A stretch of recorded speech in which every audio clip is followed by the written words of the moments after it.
सुन रहा है ना तू, रो रहा हूँ मैं हमेशा बोलता हूँ मैं ही खुद को ब्रेक देता हूँ हर बार। तू क्यों रो रहा हूँ मैं। मुझे हमेशा से लगता कि बुलिया मेरा गाना लगता था, मुझे पता नहीं क्यों कि मैं गाता इसको। तो किस हिसाब से ये डिसीजन होता है? क्या एक्टर को ध्यान में रख के सिंगर डिसाइड किया जाता है? 4 कंपनियां हैं, 3 कंपनियां जितनी भी हैं उनके पास अपने खुद के एक सिंगर साइन बैठे हुए हैं, और दूसरा फिर वो गाना जाता, अगर कुछ भी नहीं हो रहा फिर वो गाना जाता है अरिजीत के पास। हम जरूर बात करेंगे तेरी गलियां जी। ये गाना इस गाने ने सिर्फ आपको ही फेम नहीं दी, बल्कि मनोज मुंतशिर को भी इस गाने ने बहुत फेम दिया। उनका नाम मैंने उनको बहुत पहले दे दिया था कि मनोज चुंतशिर।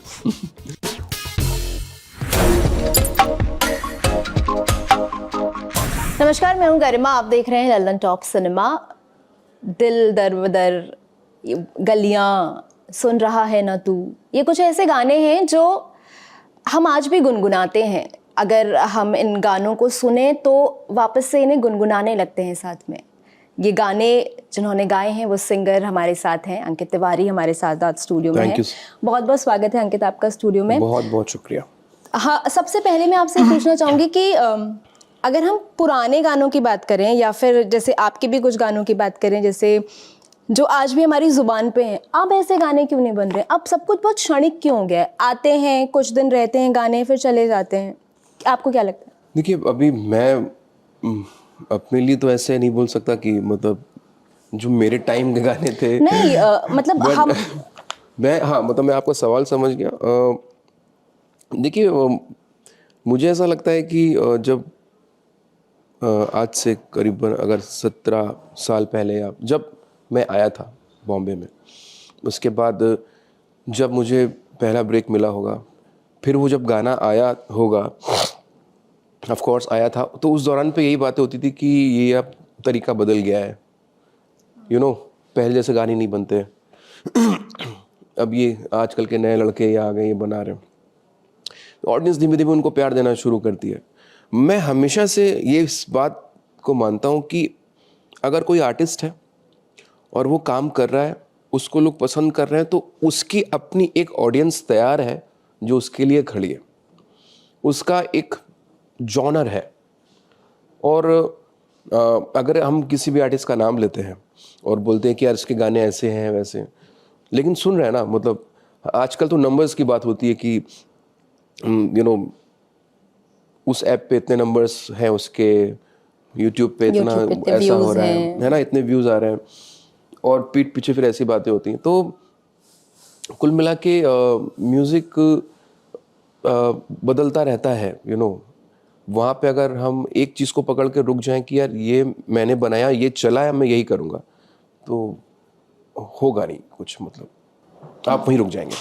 तो मतलब आप ये कह रहे हैं वक्त के साथ जो इनोवेशंस हो रहे हैं या जो चीज़ें बदल रही हैं, वो हमको धीरे धीरे अडाप्ट करने में समय लगेगा। ऐसा नहीं बोल रहा हूँ, कुछ भी नया होता है उसमें तो समय लगता है, बट क्या होता है कि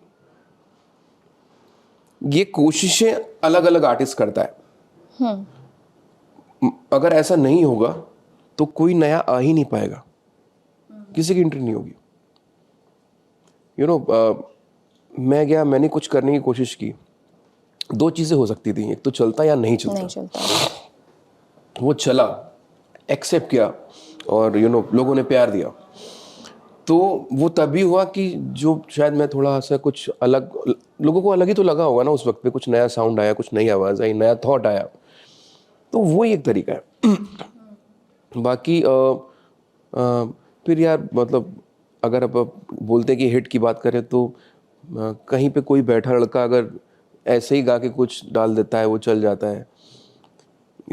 वायरल कंटेंट बोलते हैं आजकल, ये वायरल होना चाहिए। तो वायरल में तो मतलब मैं ऐसे किसी का नाम नहीं लेना चाहूँगा, बट कुछ भी, वो रिदम पे भी नहीं गा रहा है या गा रही है, कुछ भी गा रही है, वो बस वायरल हो गया, चल गया। और फिर टारगेट आई थिंक होता है कि बिग बॉस जाना है, वहाँ से निकल के उनको बुला लिया जाता है, तो वो अलग चीज़ें हैं यार। मतलब जैसे आपने बोला ना वायरल कंटेंट, और हम आजकल हर चीज़ वायरल होने के हिसाब से कर रहे हैं, नंबर्स के हिसाब से कर रहे हैं, व्यूज़ के हिसाब से कर रहे हैं। कई बार क्या होता है कि हम किसी ओरिजिनल गाने तक पहुंचते हैं उसकी रील के थ्रू। तो अब ये भी होने लगा है कि अच्छा, वो जो रील्स में लाइन सुनाई दी वो तो बहुत खूबसूरत है, जिसको देखकर हमें लगता है कि वो अब ये पूरा गाना सुनना चाहिए, लेकिन वो गाना कहीं ना कहीं उतना कमाल शायद कई बार नहीं लगता जितना वो रील वाला पार्ट था। तो क्या कहीं आपको ये लग रहा है कि वो रील पर एक छोटा सा चंक वायरल करने की वजह से पूरे गाने की क्वालिटी के साथ ये आप कॉम्प्रोमाइज हो सही रहा है? बोल रहे हो। अब जैसे मैं चेयर पे बैठ रहा हूँ ये सोच के कि यार मुझे गाना बनाना है कि वो रील पे चल जाए। अब पहला थॉट गाना आया नहीं है, पहला थॉट आया कि रील पे क्या निकल के आएगा। तो आप सबसे पहले तो मैंने अपने आप को ब्लॉक कर दिया। मेरे दिमाग में वो रहेगा reel reel reel reel, 1 minute के लिए 1 मिनट का चंक निकल जाए, 1 मिनट का चंक निकल जाए, यार इस पे ये हुक स्टेप निकल जाएगा, इस पे यार ये ऐसा पार्ट है जिस पे रील बहुत बन सकती है। मुझे मैं वो हूँ नहीं। मैं ऐसा अभी जो मैंने पहले बात कही थी वो सबके लिए बात की थी, अब मैं अपनी बात करूं तो मैं ऐसा नहीं हूँ। मैं अपने आप को बहुत शुक्रगुजार हूँ ऊपर वाले का कि मुझे अच्छा म्यूज़िक दिया उन्होंने, अच्छे अच्छे लोगों के साथ, अच्छे अच्छे म्यूजिशियंस के साथ उठना बैठना हुआ। मुंबई में जब मैं बहुत लोगों से मिला तो फ्रंट फेसेस तो हम सब जानते हैं, लेकिन जो पीछे काम करते हैं, जो इंजीनियर होते हैं, प्रोग्रामर्स होते हैं, म्यूजिशियन होते हैं, जो लाइव स्टूडियो सेशन आर्टिस्ट होते हैं, उनके साथ उठना बैठना हुआ, देखा कैसे क्या काम करते हैं। तो बहुत ही, मैं तो अपने आप को लकी मानता हूँ कि मैंने उन लोगों को देखा और उनका काम सीखा, मैंने उनको रिकॉर्ड किया या बहुत चीज़ें सीखी मैंने। तो मैं मेरी स्कूलिंग वैसी नहीं हुई कि मैं रील से रिलेटेड चल जाए, रील पे वो अलग बात है, लोगों को पसंद आ जाए, बट ये सोच के गाना बनाना कि यार वो रील पे चले, वो मतलब नहीं। मैं गाना अच्छा बनाने, मैं बजाय इसके मैं कोशिश करूंगा कि मैं गाना अच्छा बनाऊं, मेरा थॉट अच्छा हो और लोगों को अच्छा लगे वो चीज़। मैं ये सोच के ही बनाऊंगा गाना। जी। अगर हम मतलब आपके और अरिजीत सिंह के बीच में एक चीज़ कॉमन है, आशिकी 2। वो गाने हम सब ने सुने हैं, आज भी हम सबको याद हैं। अगर हम उनकी जर्नी देखें जी। तो इन बीते सालों में वो एक तरीके से इंडस्ट्री पे छा गए, लेकिन आपने काम काफ़ी कम किया। क्या वजह रही इसके पीछे? और बहुत सारे, मतलब एक वक्त तो ऐसा था कि फैंस कंपेयर करने लगे थे आप दोनों को, कि लोग सुनना चाहते थे आपको, और उसी वक्त समय पर आपने काम करना कम कर दिया। मेरी तो कॉल नहीं थी या नहीं हो सकती है कि मैं बोलूँ नहीं नहीं यार अब बहुत काम कर लिया, अब नहीं करूँगा। आई थिंक ये आप सब अपना अपना नसीब लेके आते हैं, और आप उस पर रोना धोना शुरू कर दो तो ये भी नहीं है। तो मतलब मुझे वैसे ही बहुत ऊपर वाले ने नवाजा है उस लायक। मैं कानपुर से हूँ और कानपुर में वहाँ से बॉम्बे जाता हूँ, बॉम्बे में रेंट पे रहना शुरू करता हूँ, लोगों से मिलना शुरू करता हूँ, फाइनली काम कर करके, गाने कर करके, फिल्मों में काम करके खुद का घर ले लेता हूँ। तो ये मेरी अचीवमेंट है, मुझे इतना आशीर्वाद मिला है। बाकी करियर को देखें तो अभी he is damn good, Arijit Singh is damn good. और मेरे साथ साथ हम और भी जितने भी आर्टिस्ट हैं, हम सब बहुत रिस्पेक्ट करते हैं उसकी और बहुत प्यार करते हैं उसको, और वो बहुत टैलेंटेड है। और मेरा बहुत अच्छा दोस्त है यार, मतलब मैं उसको क्या बोलूँ। हम लोग भले ही काम प्रोफेशनली काम ऐसे कम किया है, लेकिन हम लोग बीच बीच में कभी ना कभी से बातचीत होती रहती है हम लोगों की, या कभी कहीं पे टकरा जाते हैं तो हम लोग बातचीत कर लेते हैं। बाकी अब बात रही है कि मुझे बस कहीं ना कहीं ये लगता है कि मुझे दूसरे कंपोजर्स ने नहीं बुलाया। क्या वजह रही? मतलब क्या मैं खुद फेवरेट लिस्ट होती है मैं ऐसे खुद कंपोजर हूँ, लेबल्स की? अच्छा। और अगर लेबल्स की बात करें तो वो एक समय के बाद चीज़ें बहुत शुरू हो गई कि साइंड आर्टिस्ट के साथ काम करना है, एक्सेप्टेड, ऐसा होता है और हम सबको पता है ये बात। लेकिन अगर मैं अपनी जर्नी देखूं तो ये चीज़ बाद में आई, पहले तो ऐसा नहीं था। थोड़ा बहुत था, इतना हावी नहीं था ये चीज़। बट मुझे लगता है कि अगर मेरे साथ साथ मुझे कोई और कंपोज़र बुलाते या मैं उनके गाने गाता तो शायद मेरा बैंक ज़्यादा होता गानों का और लोगों के सामने गाने और होते। जैसे कि मैं हमेशा से हिमेश जी का नाम लेता हूँ, हिमेश रेशमिया जी, उन्होंने मुझे बड़ा ही प्यारा गाना दिया था। उन्होंने और भी गाने दिए हैं, लेकिन सनम तेरी कसम टाइटल सॉन्ग उन्होंने मुझे दिया था, जिसमें मेरा सिर्फ रोल था एज अ सिंगर। ठीक है, एक फिल्म मुझे याद नहीं आ रही, उसमें मैंने गाया था शीशे का समंदर, वो भी हिमेश जी ने दिया था। तो मैं उनसे जब मैं बोलता था कि मैं हमेशा उनको बोलता था कि मुझे बहुत अच्छा लगा, बहुत अच्छा लगता है कि मुझे एज अ सिंगर किसी ने बुलाया। मैं किसी और की कॉम्पोजिशन गा रहा हूँ, वो मुझे डायरेक्ट कर रहे हैं और मैं उनको समझना चाह रहा हूँ। जैसे फिलहाल ये गाना मेरा कुछ दिनों पहले रिलीज हुआ है, वो पायल देव उनकी कंपोजर है, तो उसने मुझे एज अ सिंगर बुलाया। तो वो भी मुझे बड़ा अच्छा लगता है।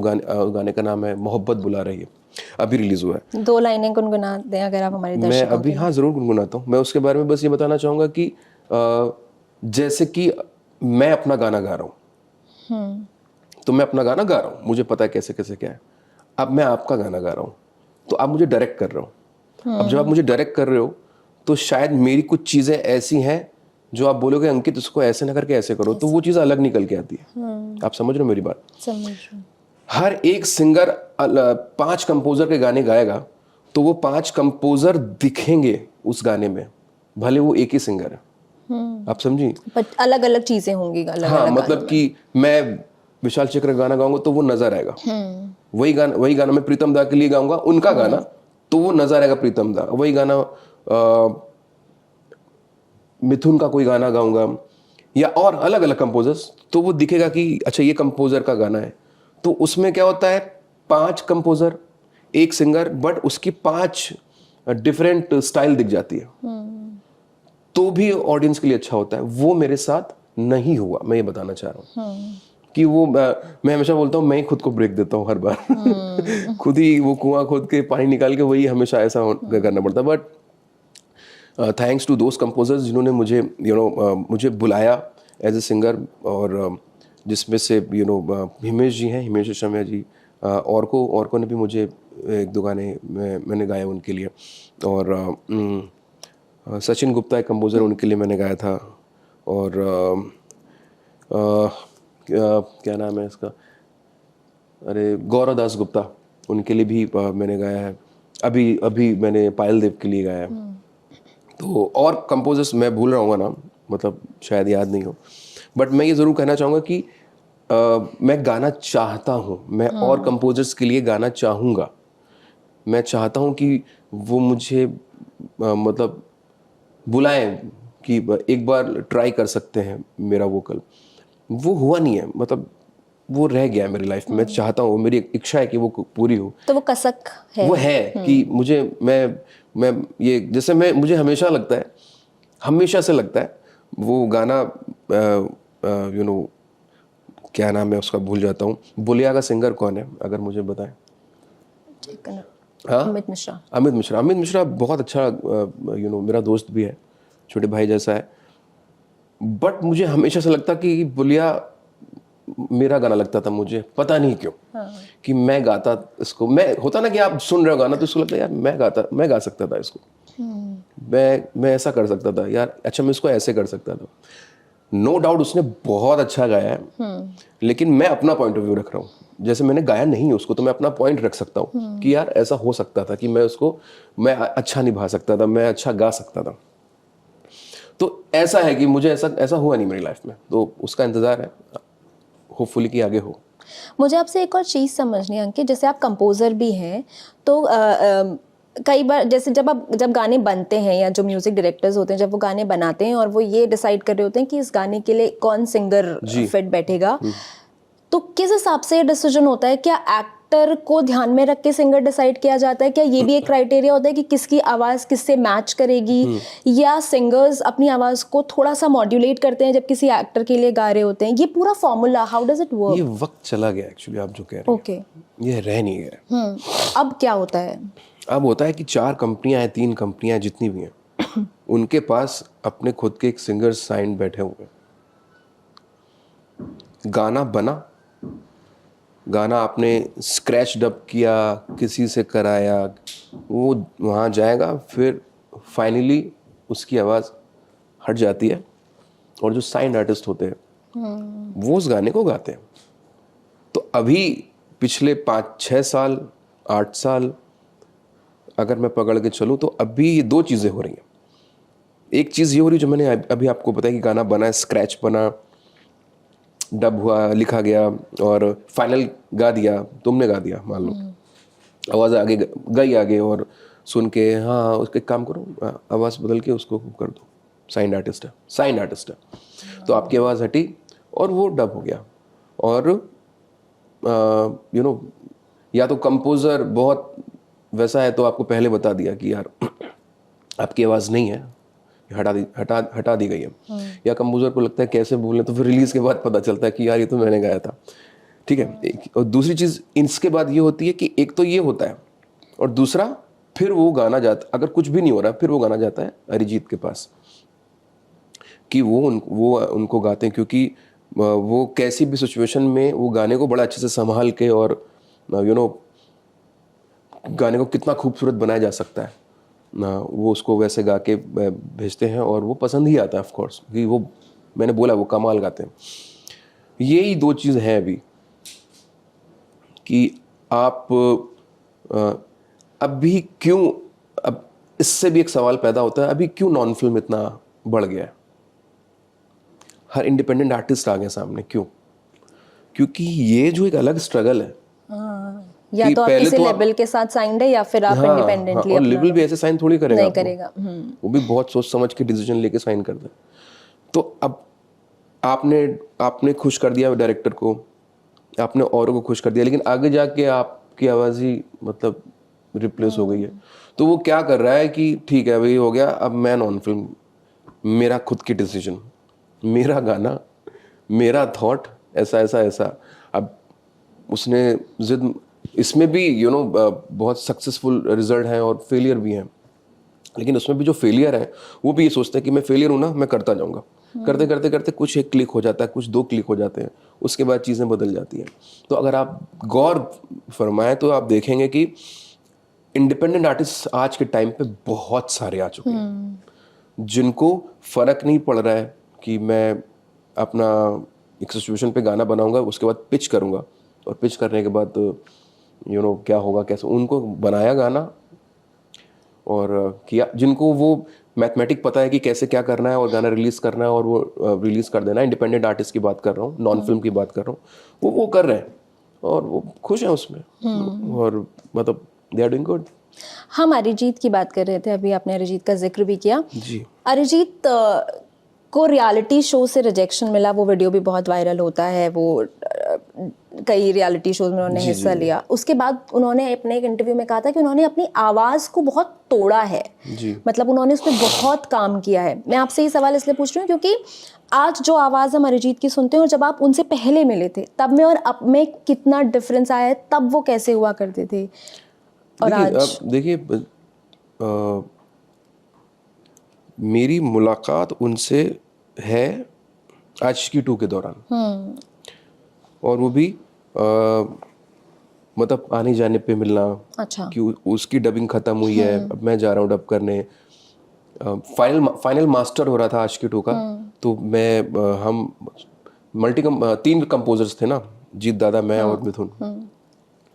तो आई थिंक हम लोग एरिक के स्टूडियो में थे, वहाँ पे अरिजीत से, वहाँ पे मतलब ऐसे मिल रहे थे हम लोग, कभी ऐसे बैठ के ऐसा गपशप नहीं हो रही थी हम लोग। फिर एक इंटरव्यू ट्रायल चला था हम लोगों का, अलग अलग रेडियो पे जाना है सबको लेकर, तब फिर हम लोग साथ वहाँ सब, फिर बहुत सारी बातें हुई। तो वहाँ तक का अरिजीत सिंह, और उसके पहले तक उसने वो गा दिया था, फिर ले आया दिल, वो वहीं पे मज चुका था वो। अच्छा। हाँ, ये बड़ा ही लेट पता चल रहा है लोगों को। अरिजीत सिंह अंदर बन चुका था उस वक्त, जब उन्होंने फिर ले आया दिल गाया है, तो वो काम हो चुका था, मतलब होता है ना कि वो हो गया काम, अब जर्नी बाकी, आगे लोगों को पता चल जाएगा, बट काम हो चुका है। तो अब वो एक ऐसा इंटरव्यू होता है जिसमें अरिजीत बताता है ये बात, तो अब वो लेट ही बता रहा है मेरे हिसाब से, क्योंकि वो काम कर चुका था वो अपने में। अच्छा, मतलब जब वो आपसे मिले थे तब वो काम कर चुके थे खुद वो पर। रेडी था बंदा, वो तब उस वक्त तक रेडी था। जो उस एज में उस वक्त के म्यूजिक में, उस वक्त की स्टाइल में फिर ले आया दिल गा दे, और उसको आज लोग मतलब गाने की कोशिश करते हैं, फिर भी वो चीज़ें कभी कभी रह जाती हैं। वो जो अंदाज है या जो भी उसको, जो इसका एक स्टाइल है, वो उसने अलग गाया है, उसने, मैं शब्दों में बयान नहीं कर सकता। बट तैयारी की बात की जाए और बोला जाए कि अरिजीत सिंह वो उस वक्त ही रेडी हो चुका था। वहाँ, और उससे पहले अगर आप जाते हैं, तब उसकी आवाज, उससे पहले की बात कर रहा हूँ मैं, और भी पीछे जाना पड़ेगा आपको, वो आवाज अलग थी। तब शायद वो अपने आप को मांझ रहा होगा, तब वो अपने आप को खोज रहा होगा। एक सिंगर के लिए कितना जरूरी होता है अंकित खुद पे काम करते रहना? बहुत जरूरी होता है, अपने आप को पहचानना ही बहुत जरूरी है। अपने आप को खोजना बहुत जरूरी है, अपनी पहचान खुद बनाना। मतलब सिंगर की बात कर रहा हूँ, तो मैं वहां पे या कोई और खड़ा होके गाए और वो बोल दे कि ये अंकित गा रहा है, ये खोज बहुत जरूरी है। तो ये बहुत मुश्किल है, नामुमकिन तो नहीं बोलूंगा, बट बहुत मुश्किल है, बहुत तकलीफ होती है यहाँ तक पहुँचने के लिए, क्योंकि वो तोड़ा जाता है अपने आप को। अब वो तोड़ना, बोलने में बड़ा आसान है, लेकिन जिद्दी आर्टिस्ट ही तोड़ सकता है उसको। आपको एक जिद होनी चाहिए जहन में, आपके अंदर। आर्टिस्ट बोलते हैं ना कि हल्का सा अजीब ही पागल, वो पागल नहीं है तो आर्टिस्ट नहीं है यार। आर्टिस्ट पागल ही होता है, आर्टिस्ट को जिद्दी होना ही पड़ेगा, तभी आप तोड़ पाओगे अपने आप को। क्योंकि वो पागल जितने भी, मतलब मैं देखता हूँ बर्मन साहब के कभी कभी वीडियो, हारमोनियम पे अजीब ही दिख रहा है वो, कि क्या ध्यान ही नहीं है उनका, बस वो पागलपन है। तो वो होना, वो जरूरी है, बहुत जरूरी है। आर्टिस्ट का पागलपन ही दिखता है आगे चल के, वो आपको अंदर और कहाँ से कितना हिलाता है, तोड़ देता है। फिर आप जो अलग से निकल के आते हो, फिर वो अलग होता है, दिखता है, लोग देखते ही हैं, चमक जाते हो आप। आज के आर्टिस्ट में है ये पागलपन आपको दिखता है? मुझे वो मिसिंग है आज के टाइम पे। मुझे वो लगता है, क्या बोलते हैं, नंबर्स का गेम है आज के टाइम पे। सोशल मीडिया पे इतने मिलियंस, इंस्टा पे इतने मिलियंस और फॉलोअर्स। एक मैंने रील डाल दी तो इतना हो जाएगा, ये हो जाएगा, ये फोकस है। आप देखिए ना, बड़े, मतलब मैं कंपेयर नहीं करना चाह रहा, आप देखिए जिनको मैं मानता हूँ या जिनको और लोग मानते होंगे, जो जेन्युइनली बोल सकते कि यार आर्टिस्ट, म्यूजिशियन, अब देखो किसकी क्या रील है, किसी की रील नहीं देखोगे आप वायरल। राइट। उनका फोकस वो नहीं, का फोकस है कि यार स्टूडियो में गया हूँ, कुछ करना है। अब मैं सुबह उठूँ स्टूडियो में, यार 4 रील बनानी है, उसके बाद गाने बनाने, व्हाट इज दिस?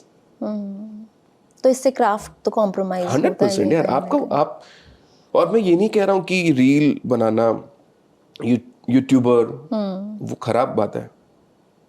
अब उनका फोकस वो है तो उस पर वो 100% काम कर रहे हैं। लेकिन पहले तो आप म्यूजिशियन बनो, उसके बाद आप उन चीज़ों को समझो, फिर आप बन गए, अब आपको रील बनानी है, अब आपको फिर वीडियो शूट करना है, अब ऐसा कुछ करो कि वो वायरल हो। मतलब बहुत कुछ है।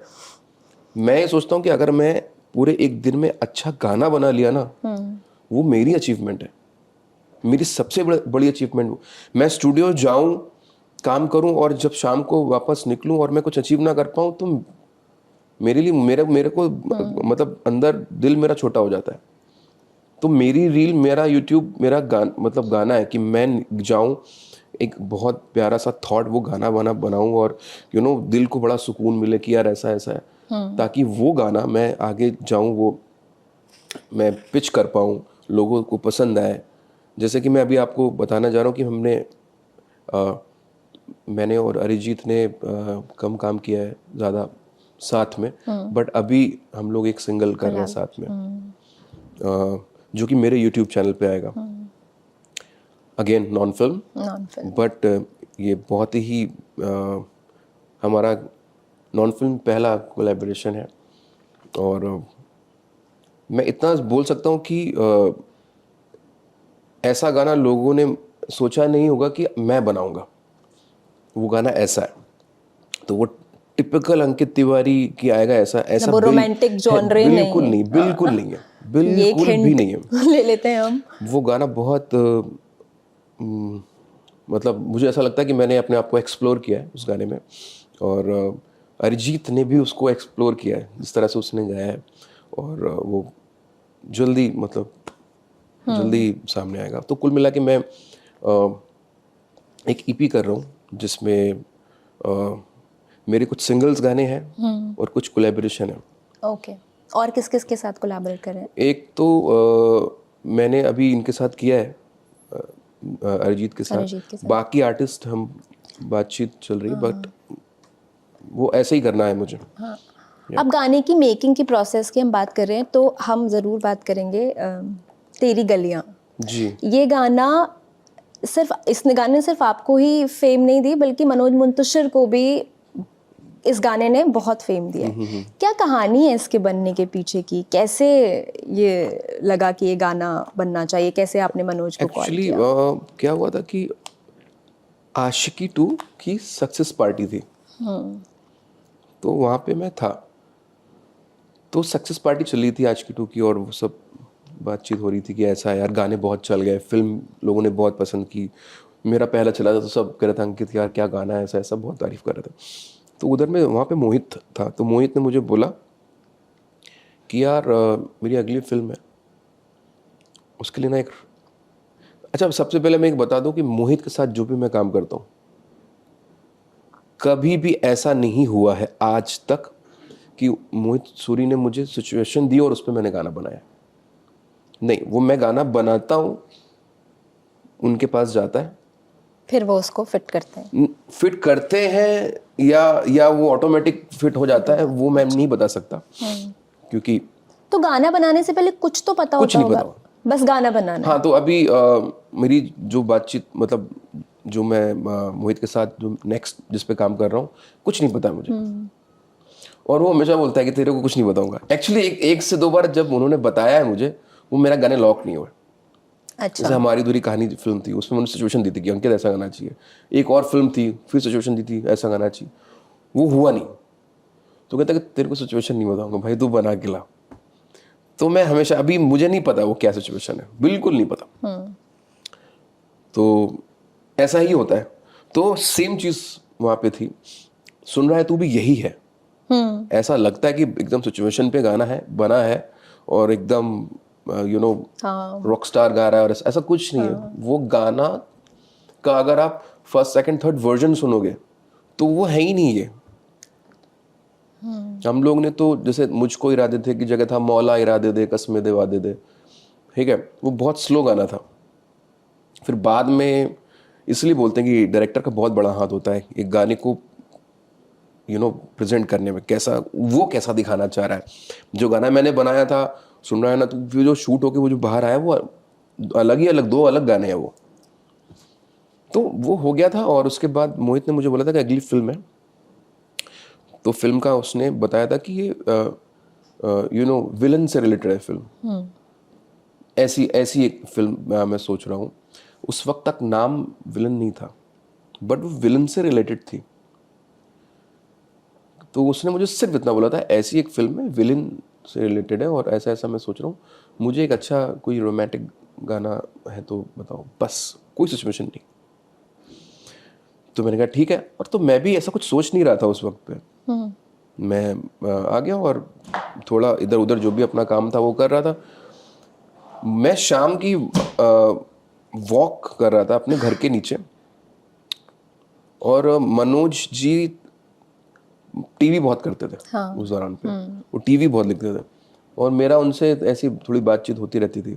वो हमेशा मुझे बोलते थे कि यार मुझे फिल्म के लिए लिखना है, मुझे फिल्मों के लिए लिखना है, कभी करेंगे, कभी साथ में करेंगे, और मुझे उनके थॉट्स अच्छे लगते थे। तो उन्होंने मुझे फ़ोन किया और उन्होंने मुझे ये थॉट फ़ोन पे सुनाना शुरू किया कि ऐसा कुछ लिखा है। और मैं आपको बता दूं, ये उन्होंने बहुत लोगों को मुकला भेजा हुआ था पहले। अच्छा। हाँ, अलग उन्होंने मुझे कंपोजर्स के भी नाम बताए जो कि उनको नहीं समझ आया, और ये मुखड़ा फिर उन्होंने मुझे भी भेजा, क्योंकि उनका ये था कि टीवी करने के बाद उनको फिल्म में करनी थी एज ए लिरिसिस्ट, तो वो सबको ही पिच कर रहे होंगे, सबको बता रहे होंगे, उन्होंने मुझे भी भेजा और मुझे अच्छा लगा, अच्छा लगा। और तो मैंने, बिलीव मी, वो जो गाने की ट्यून है वो मैंने ऐसे टहलते टहलते ऐसे फ़ोन पे गा दिया था, यहीं डूबे दिन मेरे, ऐसे गाना शुरू कर दिया था। और फिर तेरी गलियां वहाँ तक गा के मैंने उनको फ़ोन किया, मैंने कहा कि मैंने कुछ किया है, मैं आपको भेजूंगा कल तक। आपने मोहित को फोन किया? नहीं, मनोज जी को। मनोज जी को। कहते ठीक है। उम्मीद नहीं थी कुछ उनको, होता ना कि ठीक है तुमने किया तो अच्छी बात है। मैं गया और फिर मैंने जो मेरा होम सेटअप है उस पर ऐसे पियानो पे रिकॉर्ड करके भेजा मनोज जी को। तो खुश हुए, कहते अच्छा लग रहा है यार। मैंने कहा हाँ अच्छा है, मुझे भी अच्छा लग रहा है। और मैंने कुछ नहीं बताया, फिर मैंने मोहित को भेज दिया। मोहित का फ़ोन आया कि यार फैंटास्टिक सॉन्ग, बहुत अच्छा है, ऐसा ऐसा ऐसा, कि बहुत प्यारा गाना है। उसकी मोहित की शादी हुई थी उस वक्त दौरान पे, तो हनीमून पे भी ये गाना लेके गया था। तो वहाँ पे उन्होंने सुना, मोहित की आदत है वो रिपीट वो फ़ोन पे रखते हैं गाने अलग अलग कंपोजर्स के। अच्छा। तो ये गलियां भी उनके साथ हनीमून पे चला गया और हनीमून के साथ वापस आया। तब तक जब तक गया और वापस आया तब तक गाना इतना जहन में बैठ चुका था कि गाना लॉक हो चुका था। अच्छा। हाँ ऑफ कोर्स, उनको अच्छा लग गया ना, लग गया था। तो वही चीज़ फिर मैंने मनोज जी को बोली, तो उनको कुछ समय के लिए तो बिलीव नहीं हुआ कि अच्छा लगा है क्या, ऐसा ऐसा है। फिर फाइनली गाना जब लॉक हुआ और फिर मुझे याद है बैंड्रा गए थे, उनका एक दोस्त है शाद, उसके घर पे, वहाँ पे इसका अंतरा बना था एट ए टाइम, वहाँ पे उन्होंने लिखा था और फिर चीज़ें आगे बढ़ गई थी। उन्होंने एक चीज़ लिखी थी, तेरी गलियाँ गलियाँ तेरी गलियाँ, दिल से गुजरे गलियाँ तेरी गलियाँ। अच्छा। तो ऐसा था, तेरी गलियाँ गलियाँ तेरी गलियाँ, दिल से गुजरे। तो मैंने उनको बोला कि मैंने ऑलरेडी मुझको भावे ये गा के रखा हुआ था या गा लिया था। तो मनोज जी कहते नहीं नहीं नहीं नहीं नहीं, भावे नहीं, बड़ा यूपी का तरफ वो चौनर नहीं लग रहा है। मैंने उनको बोला भावे ऐसे बोलने में भले ही खराब लग रहा है लेकिन गाने में भावे ही अच्छा लग रहा है। कहते देखना कितना अच्छा थॉट है, तेरी गलियां गलियां तेरी गलियां, दिल से गुजरे गलियां, क्या ब्यूटीफुल थॉट है। मैंने कहा कमाल का थॉट है, लेकिन फोनेटिक ये बेस्ट है। तेरी गलियां गलियां तेरी गलियां, मुझको भावे गलियां तेरी गलियां, वो एन का एक टोन आता है निजल, वो एक फोनेटिक बहुत प्यारा आ रहा है। वो रिलीज तक नहीं मान रहे थे ये बात, कहते नहीं इस गाने में एक ही गलती है, भावे। हाँ, दिल से गुजरे हटा के भावे। लेकिन अब वही होता है कि मैं इसका क्रेडिट नहीं ले रहा हूँ, जो चीज़ चलनी होती चलती है, जो चीज़ नहीं चलनी होती उसमें फिर आप कितने भी मैथमेटिक कर लो नहीं चलनी होती। अब गाना चला उनको, फिर मतलब मनोज जी, फिर मनोज मुंतशिर, वहाँ से फिर मनोज मुंतशिर हो गए, सब अच्छे अच्छे गाने लिखे, बहुत बड़े बड़े गाने लिखे। और आपने और उनने काफी साथ में काम भी फिर किया। साथ में भी बहुत हम लोगों ने काम किया। आपने उन्हें एक नाम भी दिया हुआ है? जरूर। क्या नाम दिया है और क्यों दिया है? उनका नाम मैंने उनको बहुत पहले दे दिया था कि मनोज चुनतशिर। मैं हमेशा बोलता था बड़ा चुन चुन के लिखते हो। तो मुझे बोलते हैं कि नाम तो अच्छा है, मीनिंग भी अच्छी बता रहा हो, बट सुनने में नहीं अच्छा, साउंड अच्छा नहीं कर रहा है। मैंने कहा अभी कुछ नहीं कर सकते, आप बस चुनतशिर हो मेरे लिए। और कमाल की चीज़ें लिखी उन्होंने, बहुत अच्छे अच्छे गाने लिखे हैं मेरे लिए ही नहीं और कंपोजर्स के लिए भी। फिर उन्होंने अपने आप को I think as a lyricist बहुत अच्छा एक्सप्लोर किया और I love him. Manoj ji मैं आपको बहुत चाहता हूँ, बहुत प्यार करता हूँ, और बाकी हमारी बातें तो जो यहाँ नहीं कर सकते वो अलग बात है। बातचीत होती रहती है हाँ लगातार। अच्छा, मुझे ना ये समझना है कि कई बार मतलब सोना महापात्रा आई थी हमारे यहाँ guest in the news room में, उन्होंने भी ये बोला और कई बार ये बहुत सारे लोग बोल भी चुके हैं कि अब गाने को चलाने के लिए आपको सिंगर के ऊपर आर्टिस्ट मतलब एक स्टार के थ्रू बेचना पड़ता है। क्या आपको भी लगता है कि सिंगर्स जो है अब स्टार्स की तरफ देख रहे हैं कि उनका गाना चले, सिंगर अब स्टार की तरफ देख रहे कि हाँ मतलब कोई भी गाना जब प्रमोट हो रहा है तो वो सिंगर के नाम से प्रमोट नहीं हो रहा है बल्कि वो स्टार का गाना हो जाता है कि अच्छा ये शाहरुख का गाना है या अमिताभ बच्चन का गाना है या ऐसे। हैं। तो ये कोई नई बात थोड़ी है, ये तो पहले से ही चलता आ रहा है। हमारी फिल्मों में गाने होते हैं, वो गानों में एक्टिंग की जाती है, उसमें कोई हीरो होता है और एक हीरोइन होती है। बट देन जब वो ड्यू क्रेडिट नहीं मिलता है तो सिंगर्स को ऐसे खराब नहीं लगता सबको है? क्रेडिट तो मिलता है यार, क्यों नहीं मिलता है बताइए ना। आप जाके चेक करेंगे तो कंपोजर, लिरिसिस्ट, सिंगर सबका नाम तो लिखा होता है। हाँ वो एक अलग चीज है, हाँ, बट फिर कौन सा देन credit? जैसे कोई भी गाना वो शाहरुख का गाना हो गया पर उसको गाया किसने, वो उसके नाम से बहुत बाद में नहीं तो वो पॉपुलर होता है, या ये शाहरुख रणवीर का खान, गाना है या ये सलमान का वो गाना है। शाहरुख खान की फैन फॉलोइंग है और वो शाहरुख का गाना है। तुझे देखा तो ये जाना सनम शाहरुख का गाना है, गाया इन्होंने है। नहीं छीन रहा है कोई इसको। अब बदनसीबी बोलो या कुछ भी बोलो कि हमारी हमारी हिंदुस्तान जो फिल्में हैं उसमें गाने हैं, लिपसिंग होती थी एक वक्त पे तो बहुत होती थी, अभी बैकग्राउंड गाने। हमारी फिल्मों में बीजीएम, मतलब बीजीएम होता है, ऐसा ऐसा नहीं बोलूंगा, बट गाने मेन हो जाते हैं, एल्बम रिलीज होता है। अब वही वेस्ट में आप जाएंगे तो वहां पे सिर्फ बीजीएम है, फिल्मों में गाने नहीं होते। तो आर्टिस्ट फेस पे खेलता है, आप समझ रही हैं कि भाई किसका गाना पकड़ लें, कि जस्टिन बीबर का गाना है, जस्टिन ने गाया तो वो जो स्क्रीन पे दिख रहा है वो जस्टिन है, वहां पे टॉम क्रूज नहीं है। क्योंकि टॉम क्रूज फिल्म में है वो जो कर रहा है, वो थोड़ी, कौन सी ऐसी फिल्म देखी जिसमें कोई आइटम सॉन्ग है हॉलीवुड फिल्म में, जिसको जस्ट किसी एक्स सिंगर ने गाया है और कोई एक्स एक्टर जो वहाँ का बहुत बड़ा स्टार है उसमें परफॉर्म कर रहा है, गा रहा है, डांस कर रहा है। क्या है वहाँ पे तो कोई बड़ा फिल्म का नाम लेंगे तो उसके बीजीएम के रिकॉर्ड्स बिकते हैं। जेम्स बॉन्ड, वो ट्यून याद आ जाती है, वो थीम बेस्ड चीजें होती हैं वहाँ पे। यहाँ पे हमारे गाने हैं, तो आप उसको ऐसे ही लोगे ना कि गाने हैं, अब गाने बने, कंपोजर ने बनाया तो गाएगा कौन? सिंगर गाएगा ना। अब ये तो होगा नहीं कि मैंने गाया तो चलो यार हीरो को हटाओ मैं ही एक्टिंग करूंगा, पॉसिबल नहीं है। ये मुझे नहीं लगता ये बहुत मतलब कोई समझदार वाली बात है। ये हमारी इंडस्ट्री में है, चलता आ रहा है। और ऐसा नहीं है क्रेडिट नहीं मिलता, नहीं मिलता तो हम आर्टिस्ट शो कैसे करेंगे? लोग जानते हैं, लोग, आप क्यों इंटरव्यू लोगे मेरा? आप जानती हो, मुझे बुला रही हो क्योंकि ये गाने मैंने गाए हैं तो क्रेडिट तो मिला ही ना मुझे। सब क्रेडिट मिलता है, सबको सब कुछ दिया जाता है, ऐसा बिल्कुल नहीं है। और ये जो गानों के रिमिक्सेस हो रहे हैं, हर दूसरी फिल्म में एक रीमिक्स गाना, या तो पुराने गानों का रीमिक्स कर दिया जाता है या फिर अब तो अब फिलहाल कम हुआ है, आपको ऐसा लगता है, फील होता है? नहीं मतलब अभी रिसेंटली रॉकी रानी में भी एक गाना रीमिक्स था, आप देखेंगे तो मिलेगा ही आपको। देखिए एक दौर ऐसा बीच में था कि तब बहुत ज्यादा होने लगा नहीं, था, ज्यादा, बहुत ज्यादा था और चल भी रहा था।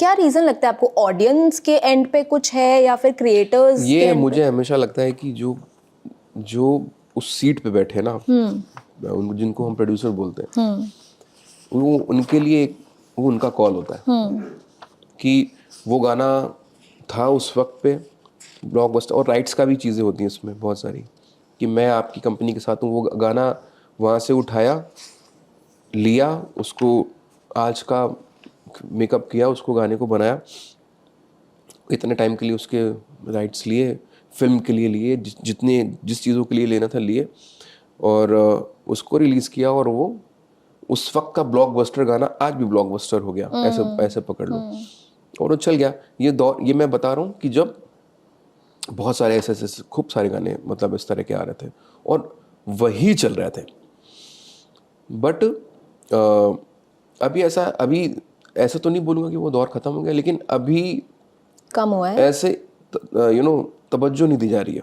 अच्छा, ओरिजिनल गाने सुनने का लोगों का मन हो रहा है, अच्छी मेलोडी, अच्छा थॉट, अच्छे लिरिक्स, अच्छी गायकी, अच्छी विजुअल होता है ना। ये मैं हमेशा से बोलता था, उस वक्त भी बहुत लोग पूछते थे कि अब तो ये चल रहा है यार। मैंने बोला कि हिंदुस्तान है, मेलोडी उस वक्त भी थी, अभी भी है, आगे ये मेलोडी नहीं हटा सकते आप। ये दौर है, मेलोडी हमेशा रहेगी। कुछ भी हो जाए, आगे जो भी काम करने आएगा मेलोडी रहेगी। आप हमेशा जानिए, थॉट उस पर काम करना, एक चीज़ को निकाल कर, बात तो यही है ना कि मैं आपसे प्यार करता हूँ, ये हमारी इंडस्ट्री में कब से बोला जा रहा है, यही तो बात बोलनी है बार बार। प्यार का गाना, रोमांटिक गाना चाहिए या सैड सॉन्ग, यही यही एक चीज़ को कितने राइटर कितने तरीके से बयां कर चुके हैं। आगे भी यही चीज़ें कुछ होने वाली हैं, या दूसरे और जॉनर ले लो, क्योंकि यही चीज़ें तो होती हैं, love song, sad song, party song और आइटम सॉन्ग। कोई मतलब वैसा, ये 4 जॉनर के गाने बनते जा रहे हैं और आगे बनते जाएंगे। मेलोडी नहीं जाने वाली हम हिंदुस्तान में, भारत में। भारत म्यूजिक आज भी रियाज को महत्व दिया जाता है। आप प्रैक्टिस क्या कर रहे हैं, आज भी हिंदुस्तान में ये चीज़ें, ये परंपरा है। और मैं तो ये बोलना चाहूँगा कि यार जो भी गा रहा है, प्लीज़ आप प्रैक्टिस, आप ध्यान दें, अपने गुरु की बात माने, ये बहुत फ़र्क पड़ता है। आपकी बेसिक स्ट्रॉन्ग है ना, आप कहीं नहीं गिरोगे, लाइफ में नहीं गिरोगे, चाहे कैसा भी कुछ हो जाए। आपको पता है कि मैंने इतनी प्रैक्टिस की, इतना रियाज किया है। तो हिंदुस्तान है यार, हम इन सबको सुन के बड़े हुए हैं। उदित जी, चानू दा, सोनू निगम, शानदा, रफ़ी साहब, किशोर दा, आर.डी. बर्मन, लक्ष्मीकांत प्यारेलाल, मदन मोहन, कैसे आप इनकी परंपरा को कैसे हम तोड़ सकते हैं? उन्होंने अगर किया है, हम उसी रास्ते पे, तो हमारी तो जिम्मेदारी है कि वही वो चीज़ें कायम रखें। वो रहेगा। रीसेंट टाइम्स में आपका फेवरेट गाना कोई बताइए जो आया हो और आपको यार लगा हो, ये मेरा बहुत प्यारा फेवरेट है। तो बड़ा ही प्यारा मुझे लगता है, वो गाना है, बड़ा ही बस जाता है वो गाना, इसलिए मैं गाता नहीं उसको। मैं नहीं गाता उस गाने को, क्योंकि अगर गाऊंगा तो वो रह जाता फिर मेरे। बता दीजिएगा ये। हाँ, तेरे हवाले कर दिया। ओ, सुंदर गाना है। प्रीतम दा, आई लव प्रीतम दा। प्रीतम दा, अमिताभ भट्टाचार्य, उनकी राइटिंग, प्रीतम दा, मतलब मैं उनके लिए गाना चाहता हूँ कि कभी ऐसा मौका हो और मैं उनके लिए कभी गाऊँ, बट वो भी हो नहीं पा रहा है। बट वो भी इतना मैटर नहीं करता, क्योंकि मैं उसे सुन लेता हूँ। वो गाने इतने कमाल के हैं, जैसे कि अभी ये गाने का नाम लिया, तेरे हवाले कर दिया, कमाल की राइटिंग है, कमाल की कॉम्पोजिशन है और कमाल का गाया है। वो गाना मतलब 4 दिन 5 दिन रह जाएगा, और मेरे रह जाता तो फिर मेरे आजू बाजू जो लोग ट्रैवल करते उनके भी सबको वही सुनना पड़ता है। वही सुनना पड़ता। इसलिए मैं उसको मतलब अभी रह जाएगा वो गाना। अंकित, आपकी इंडस्ट्री में ऐसे दोस्त कैसे होते हैं? जैसे आपका एक स्टेटस मैंने निकाला है, lonely is not being alone, it is the feeling that no one cares. आपने ये एक बार शेयर किया था और आपके फैंस ये स्पेक्यूलेट करने लग गए थे कि आप लोनली फील कर रहे हैं या अकेला फील कर रहे हैं। जैसे मैं कभी अकेला फील करती हूँ तो मैं अपने किसी भी दोस्त को कॉल कर लूँगी, उससे बात कर लूँगी। क्या इंडस्ट्री में भी दोस्त होते हैं, या फिर वो कॉम्पिटिटिवनेस है और आप एक दूसरे, जैसे आप किसी अवार्ड शो में देखते हैं या मीडिया गैदरिंग में देखेंगे तो सब बहुत क्लोज दिखाई पड़ते हैं, अंदर से कैसे? यार ये तो बहुत, मैं एक चीज़ बोलता हूँ कि मेरे सब दोस्त हैं वहाँ पे, और कोई भी दोस्त नहीं है, यही जवाब है मेरा। मतलब ऐसे मेरे सब दोस्त हैं वहाँ पे और कोई भी दोस्त नहीं है। तो कोई ऐसा नहीं है जिसको आप अगर अकेला फील करें या आपको कुछ शेयर वो करना है, है तो वो मतलब इंडस्ट्री के बाहर है, इंडस्ट्री में नहीं है ऐसा? अगर ऐसा कुछ है जिसको मुझे कुछ शेयर करना है, 3 AM फ्रेंड होते हैं ना कि कोई नहीं है। कोई नहीं है। मेरी फैमिली, हाँ, बहुत कुछ ऐसा कुछ है जो शेयर करना है, तो मैं कहीं और जाऊं बजाय मैं पल्लवी, मतलब मेरी वाइफ के पास जाके उससे शेयर करूंगा कि ऐसी सी चीज़ें हैं, क्योंकि वो ही एकदम ऐसा है, मतलब वो कहीं भी साथ में चलने वाला और हर वक्त हर सिचुएशन पे एक साथ में खड़े होने वाला। और बाकी प्रोफेशनली ऐसा कुछ है तो मैं अपने मैनेजर से डिस्कस करता हूँ, भरद्वाज, पावन भरद्वाज। ठीक। कोक स्टूडियो सुनते हैं आप? हाँ जी। कोक स्टूडियो इंडिया का सीजन 2 आने वाला है, और जो पहला ही, ऐसा सुनने में आ रहा है कि जो पहला ही रिलीज है वो दिलजीत दोसांझ और क्विक स्टाइल का कॉम्बिनेशन है, अच्छा, जो अपने आप में बहुत एक्साइटिंग कॉम्बिनेशन मुझे इसके बारे में मतलब पता नहीं है, तो मैं बस ये समझना चाहती हूँ आपसे कि जैसे जब कुछ ऐसे नया रिलीज होता है, जब कुछ एक्सपेरिमेंटल रिलीज होता है, जैसे हम एक्साइटेड होते हैं, आप लोग कितना एक्साइटेड होते हैं ये सब देखने सुनने के लिए? 100% एक्साइटमेंट होती है, 100% होती है। और एक्साइटमेंट से ज़्यादा ज़रूरत है, अच्छा म्यूजिक सुनना है अभी कान को, कि यार ये आपको पता है अच्छा म्यूजिक सुनते हैं जब, तो आप कहीं ना कहीं आप इंस्पायर्ड हो रहे होते हो। मैं हमेशा से बोलता हूँ कि कंपोज़र जैसे मैं बचपन में मेरी ज़रूरत थी कि कंपोज़र, सिंगर का मेरा कभी था ही नहीं कि सिंगर बनना है, कंपोज़र बनना है, कंपोज़र बनना है, कंपोज़र बनना है, कंपोज़र बनना है। वो क्रेडिट जाता है रहमान सर को, क्योंकि वो दौरान पे मैं उनको बहुत सुनता था और बहुत फ़र्क पड़ा। ऑफ कोर्स फिर आप आगे आते हो, आपकी उम्र बढ़ती है, फिर साथ साथ आप बहुत लोगों को सुनना शुरू कर देते हो, तो मिला जुला इफेक्ट है। इतना अच्छा म्यूजिक सुन के थॉट ये सब जो भी आप जिन लोगों से या जिन आर्टिस्ट के साथ आप इंस्पायर्ड हो रहे हो, कानपुर में रहते हुए क्रेडिट लिस्ट पढ़ना, किसने क्या किया है, यार जाके एक दिन मैं मिलूंगा उनसे। और मैं हुआ ऐसा, कल्याण दादा से मिला, इज अ ब्रिलियंट गिटारिस्ट, ठीक है। मैं वैसे लोगों का नाम लेने जा रहा हूँ जिनको आप जानते नहीं, लेकिन उन्होंने क्या क्या काम किया। मैं आपको नाम बताता हूँ। कल्याण बरुआ, उन्होंने बहुत बड़े बड़े गाने बजाए। मेरा सुन रहा है तू, प्लेड बाय हिम, ठीक है। और नवीन अन्ना, फ्लूटिस्ट, नीलाद्री जिटार प्लेयर, मेरे फेवरेट, और मैं उनको पता नहीं, मैं बहुत प्यार करता हूँ और बहुत इज्जत है मेरे दिल में उनके लिए। ध्रुवा ज्योति फुकन। तो अभी सबका इंट्रोडक्शन दिया, तो ध्रुवा जो है वो हमारे भारत के one of the best programmer है।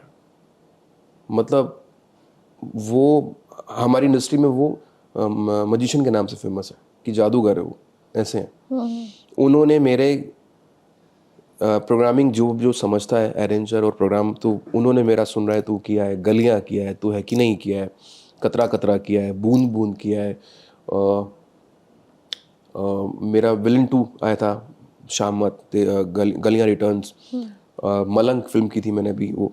तो मैं ऐसा उनसे मतलब मेरा काम करने का तरीका उनके साथ इस तरह का है। उन्होंने प्रीतम दा के बहुत सारे गाने, फ्रॉम मेट्रो से अपना, अगर आज तक आते हैं, अगर आज तक की फिल्में, तो उन्होंने बहुत काम किया। उन प्रीतम दा के साथ भी बहुत काम किया। तो ये क्रेडिट लिस्ट पढ़ता था मैं वहाँ से कानपुर से, और मैंने फिर कोशिश की कि मैं जाके इन लोगों से मिलूंगा, और मैंने सबसे मिला, और इन लोगों ने बहुत अच्छे से एक नया लड़का आया है कल का कानपुर से, उन्होंने लेकिन बड़े अच्छे से ट्रीट किया, बहुत अच्छे से प्यार किया। तो ये चीज़ें मुझे अच्छी लगती हैं कि यार ये चीज़ों ने मुझे बनाया है, मैं तो ये बोलूँगा। आपने नए लड़के का जिक्र किया तो मुझे बहुत पुराना आतिफ असलम का एक इंटरव्यू याद आ गया, जिसमें उन्होंने कहा था कि अरिजीत और अंकित अच्छे सिंगर होंगे या हैं, लेकिन वो they are not good enough to replace me. वो अपने कॉन्सर्ट्स में आज भी मेरे ही गाने गाते हैं। बहुत पुराना इंटरव्यू है, क्योंकि आपने नए लड़कों का जिक्र किया तो मेरे जहन में ये इंटरव्यू आ गया कि क्या ऐसा होता था?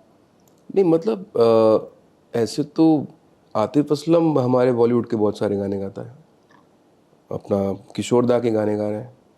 ये तो मैं इसको चीज़ें, रिप्लेसमेंट वाली बात ही नहीं है यार। आतिफ असलम है, अरिजीत सिंह है, अंकित तिवारी है। जितना हमारा काम है सब अलग अलग कर रहे हैं। कल को मैं बैठ के ये नहीं बोल सकता अंकित तिवारी को रिप्लेस नहीं कर सकता, ये थोड़ी है। मेरे कोई ना कोई आता है, वो काम करता है और सामने होता है, ऐसा कुछ नहीं है यार। और अगर रिप्लेसमेंट की बात, अब बात यही है, अगर यही बात है तो अरिजीत सिंह बहुत पीछे छोड़ चुका है उसको, बहुत पीछे।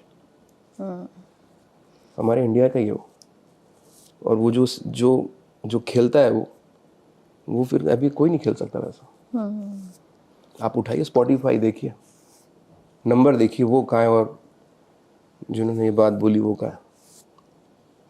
अच्छा, आपसे सुनने के लिए मेरे पास गानों की लंबी लिस्ट है जो मेरे न्यूज़ रूम के साथियों ने मुझे दी है, तो हम क्योंकि सुन रहा है तू का काफी जिक्र हमने जी, किया है, जी। प्लीज 2 लाइनें उसकी गुनगुना। जरूर। सुन रहा है ना तू, रो रहा हूँ मैं, सुन रहा है ना तू, क्यों रो रहा हूँ मैं। बहुत सुंदर। Thank you. हम जब जब ये गाना सुनते हैं मतलब एक एक आंखों के सामने वो पूरा विजुअल आ जाता है, हम अपनी ही यादों में खो जाते हैं। हम सबकी यादें जुड़ी हैं एक्चुअली इन गानों से, तो उन सब यादों में हम खो जाते हैं। आने वाले वक्त में हम और क्या क्या आपका काम देख सकते हैं? आने वाले वक्त पे देखिए, अभी जो मैंने अपने नॉन फिल्म की जो बात की है वो आएंगे। और आशिकी 3 में भी लोग चाह रहे हैं कि आप मतलब आपके बहुत सारे फैंस ऐसा जी, चाह रहे हैं कि अभी आप गाएं। वो डिसीजन मेरा है नहीं। वो डिसीजन मेकर फिल्मों में, डिसीजन मेकर प्रोड्यूसर होता है। फाइनल डिसीजन मेकर प्रोड्यूसर होता है। अब उनके डिसीजन क्या होंगे उस पे ही बात आगे होगी। तो पर्टिकुलरली मैं ये नहीं बोल सकता कि वो फिल्म कर रहे हैं या नहीं कर रहे हैं, बट कुछ ऐसी फिल्में हैं जिस पे मैं काम कर रहा हूँ। और बिलीव मी, मुझे ऐसा लगता है कि मैंने इतने वक्त के बाद जो मैं काम कर रहा हूँ, जो मेरे गाने आएंगे, मैंने कुछ अपने आप को और ढूंढा है इस दौरान में, इस वक्त में। तो जो ढूंढा है, जो मैंने काम किया है, जो जिस पे मैं काम कर रहा हूँ, वो जो गाने आएंगे वो आई थिंक मैं अभी से बहुत एक्साइटेड और बहुत खुश हूँ कि यार ऐसी ऐसी चीज़ें मैं कर रहा हूँ। और मैं कुछ अलग करने की कोशिश कर रहा हूँ, जिसमें से नॉन फिल्म अलग है और फिल्म भी आगे जल्दी आएंगी। टाइटल पाइपलाइन में है, अभी कुछ किसी का फिल्म का कोई नाम नहीं अभी डिसाइडेड है, तो इसलिए मैं बता भी नहीं सकता। हाँ, नहीं कोई नहीं। अच्छा, आपका एक सपना और है, इच्छा है मतलब आपकी कि आप शाहरुख के लिए गाना गाएं। हाँ, क्या है तो है सही। कुछ पाइपलाइन में या लग रहा है आगे पता नहीं, वो भविष्य सुन में ले क्या? एक बार। मैं चाहता हूँ कि मेरी इच्छा क्या है, मेरी इच्छा ये है कि एक गाना गा लूँ और उसके बाद ना भी गाऊँ चलेगा। तो वो एक गाने का है मेरा कि मैं उनके साथ कभी ऐसा कुछ गाऊँ। ऑलराइट, आई विश कि वो पूरा हो, बट इंशाल्लाह। इंतज़ार काफ़ी लंबा हो रहा है वो। नहीं नहीं, ज़रूर आपका इंतज़ार खत्म होगा। जी, और जी। हम उम्मीद करते हैं कि शाहरुख के किसी गाने में हम आपकी आवाज़ को सुने। मैं तो भी इंतज़ार कर रहा हूँ कि मैं भी आवाज़ सुनूं और वो स्क्रीन पे Fingers हो। crossed। Touch wood. तो आप सुन रहे थे अंकित तिवारी को। आपको अंकित का कौन सा गाना पसंद है, आप कमेंट करके ज़रूर बताइएगा। एक से ज़्यादा पसंद है तो वो सारे गानों के नाम लिख दीजिएगा। खुश रहिए, स्वस्थ रहिए, देखते रहिए ललन टॉप सिनेमा। बाय।